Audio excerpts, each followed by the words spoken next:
بسم اللہ الرحمن الرحیم۔ سیدنا عبدالرحمن بن ابی بکر رضی اللہ تعالیٰ عنہ کہتے ہیں کہ ہم رسول اللہ صلی اللہ علیہ وسلم کے ساتھ 130 آدمی تھے۔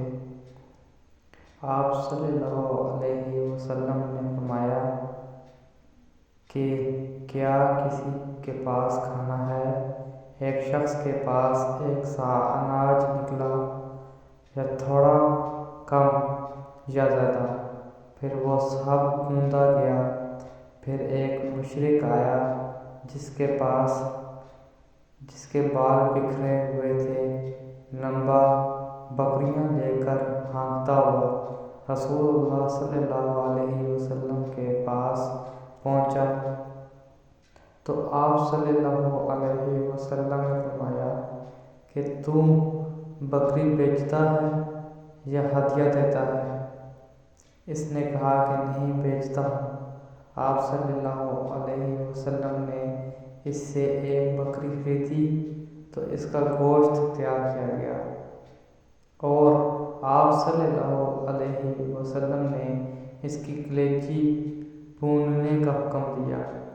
راوی نے کہا کہ اللہ کی قسم، ان 130 آدمی میں سے کوئی نہ رہا جس کے لیے آپ صلی اللہ علیہ وسلم نے اس کلیجی میں سے کچھ جدا نہ کیا ہو۔ اگر وہ موجود تھا تو اس کو دے دیا، اور اگر موجود نہ تھا تو اس کا حصہ رکھ دیا۔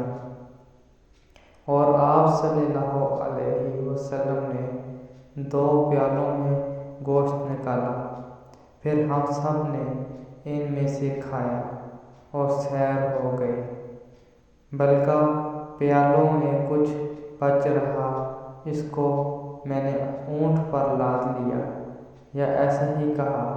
اس حدیث میں آپ صلی اللہ علیہ وسلم کے 2 معجزے ہیں، ایک تو کلیجی میں برکت اور دوسرے بکری میں برکت۔ اگر آپ کو میری ویڈیو پسند آئی ہو تو کائنڈلی میرا چینل ضرور سبسکرائب کر دیں۔ Thank you very much. اللہ حافظ۔